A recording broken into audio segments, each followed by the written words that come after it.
wasu suna tambaya game da menene SWOT analysis kuma yaya yake. To bayani game da menene SWOT analysis.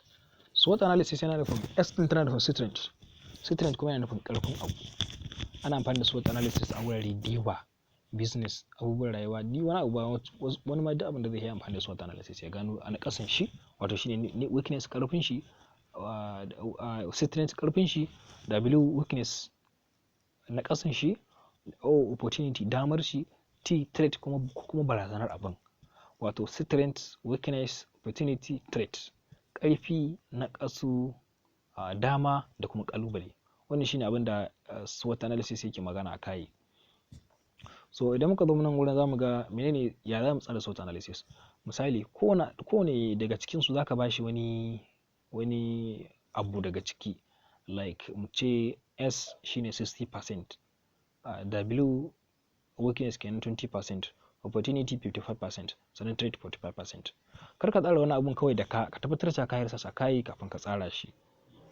Sannan sai na gaba kuma zamu zo mu yi calculation din nasu mu gani. So S plus O wato strength plus opportunity. Sannan kuma ka zo ka yi weakness plus threat.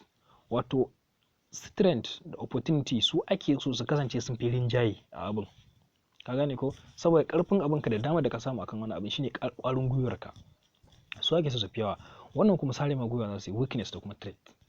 Don haka final result naka zai kasance strength plus O wato strength plus opportunity naka wato SO naka, sannan minus WT naka equal to sai kasance X%. X din nan ba mu nemo ta ba shi san sa mata right. To ga yanda zamu yi kuma. To yanzu idan muka zo nan wurin kamar kuke gani 60 plus 55. 60 menene 60 namu? S namu ai gashi nan S namu already 60 ne. So S namu 60 plus 55 menene 55?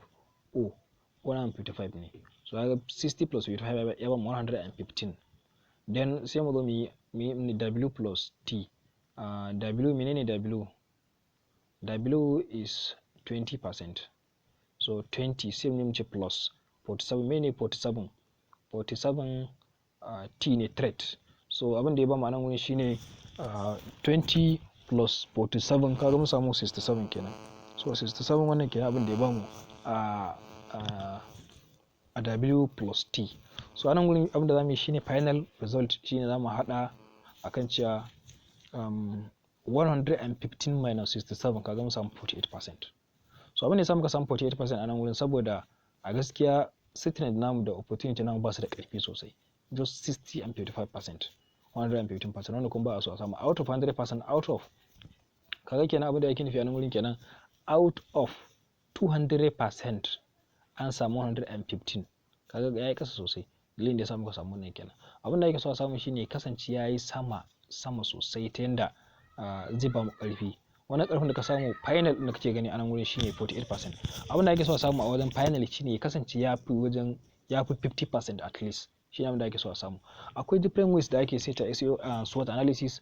So amma wannan na kawo mana wani simple method ne da ake setawa. Na yi bayanin shi wasu daga cikin method din wasu rubuce-rubuce da kuma littafi na zumi na kamfani. Ina fatan wannan ma zai bana amfani.